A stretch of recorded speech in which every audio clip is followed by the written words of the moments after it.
According to Rebecca Jane, Richard Tice rejected discussions about forming a new right-wing party from existing breakaway groups.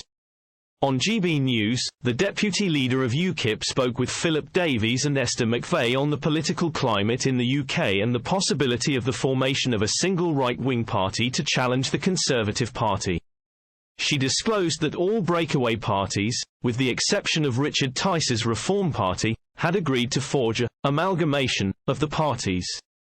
When questioned about the likelihood of UKIP, the Reform Party, and the Reclaim Party joining together to create a single party in 2023, she responded, "It's a really good question. All of the centre-right splinter parties do predominantly agree on the majority of issues, and we certainly do.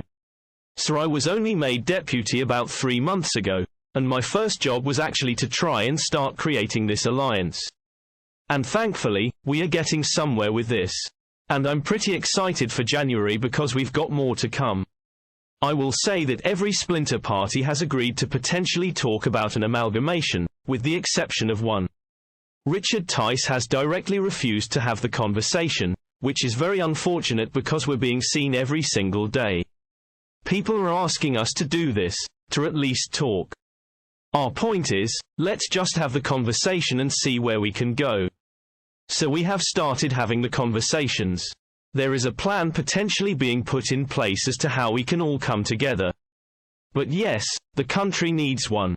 Asked if there is a name penciled in for the newly formed party, Ms. Jane said, "I will say that we have a plan for that as well. We have a plan for who will be leader, how it will look and what the name will be. At the end of January, come back to me." It comes after an exclusive GB News survey showed that the Conservatives are lagging Labour by 26% as the new year approaches. The Conservative Party is down to 19%, Liberal Democrats are at 8%, Greens are at 9%, and Reform are at 8% of the national vote. Labour is at 45%. The difference between the two parties has widened to 26 points as a result of the Conservatives' 3-point decline.